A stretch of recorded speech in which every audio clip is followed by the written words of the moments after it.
guys, Todd from COSN coming at you again today. Hey, today I'm super excited. As you can see behind me, we got the Blazer painted. So I just want to do a quick update video on the K5 Blazer build. It's going really well. I had about a 3-day window of really nice weather. So I called up one of my friends and was like, hey, can you come help me with this? He came over, we got it all taped off and we got it painted. I've had this paint for probably about 5 years. Of course, I stored it well, but I've had this paint for a while and it went on great. The paint didn't go bad over the years because, again, like I said, I stored it. I didn't let it freeze or anything like that. And the paint that I used was off of armyjeepparts.com. And they have a whole bunch of different types of military colors. And I'm just into the flats or the semi-glosses and, in the military type colors. They have everything from, the old era OD green all the way up to the new era stuff. So it's super cool. They've got tans and browns and what I really, really liked and why I went with this enamel paint was not, of course, you mix it 1/3 and you actually use a spray gun, and I sprayed, the Blazer and everything like your normal enamels.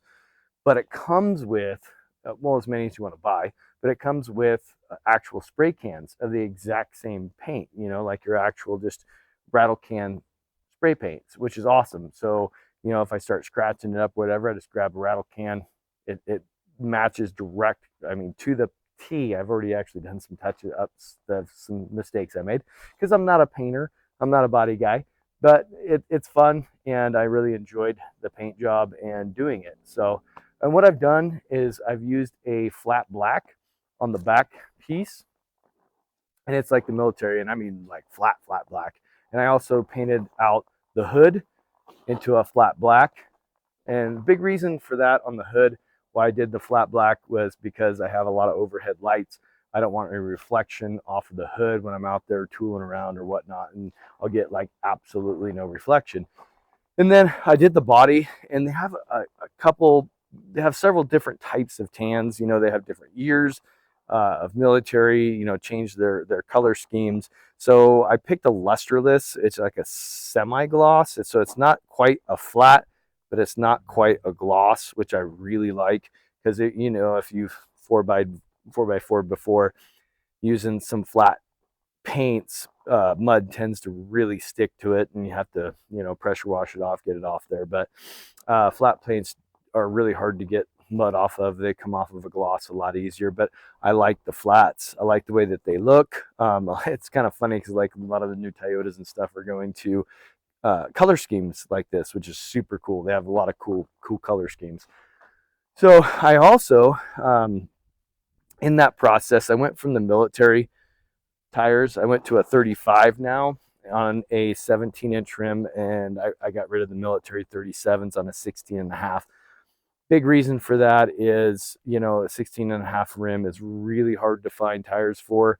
And, well, I guess military, you can find more military replacements. But by the time you get them, they've been in the backlogs, or they've been, outside of their expiration date, which isn't huge, but they do start to get hard. And they chunk really easy out here in Central Oregon, as far as, we have a lot of lava rock, and they will take pieces out of your tires. And being a little bit softer tires, yeah, they potentially, you can still lose some pieces, but with the softer tire, it's not as prevalent. So anyway, I just wanted to show you guys that, and super excited. I got all new lights that I've actually installed. So that includes, your side markers, front markers, off of LMC. You guys, if you've done a lot of old truck, Chevy, Ford, whatnot, LMC sells a lot of the original part replacements. Now, not all of them are created equal, like their fenders and stuff. They don't quite match up, things like that.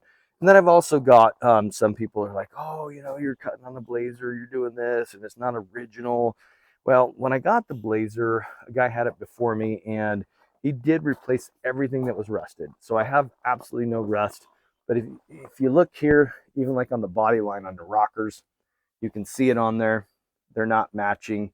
So when he wasn't the best body guy in the world, so I really wanted a 4x4. I love the K5, the way it is, the way it builds. So I'm not doing a lot of cutting, guys. So it is going to look a lot original, pretty original.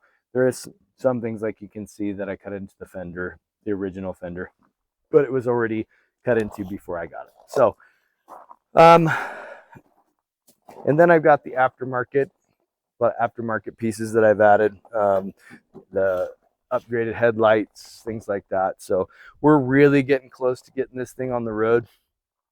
So really what I have left is getting the top rack done, working on that, getting the bars. I've got all of them welded except for one side. Bumpers are all done. So I just need to get those cleaned up. All the accessories will be in the flat black that I have. Once I'm done with that, then we start assembling everything. So I have a lot to assemble, but I think when we get it done, it'll be perfect. Get ready for testing. Weather's going to get nice and muddy and nasty, so it's going to be fun to get it out there and have some adventures.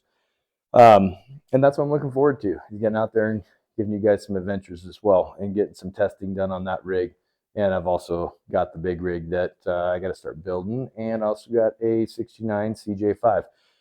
Now, as far as my channel goes, I know I'm not doing a lot of prepping videos, things like that.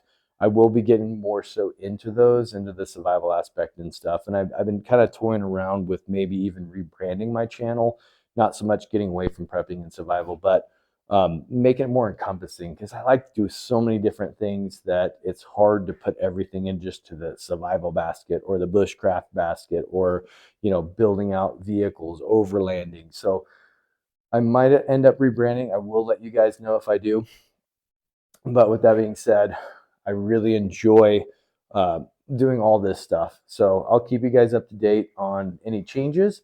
And I appreciate you guys watching. If you have any questions or comments, or maybe even a cool channel name that I can name the channel, go ahead and throw it down in the comment block and I'll get back to you guys. So like I always said, prepare your community. And that means, you know, controlling what you guys can control and not worrying about stuff that's out of our control. You know, prepare the community that you live in. Also prepare for the worst, but always hope for the best. You know, keep your spirits up, go on an adventure, get out in the woods, have some fun. All right, I'll catch you guys in the next video, and I appreciate you guys watching. You said you want me to make you famous, buddy. I think I do a good enough. Yeah? Say again? But I think I do a good enough job on my own. So are you trying to tell me that you're famous? Not in a good way. Yeah? Not in a good way.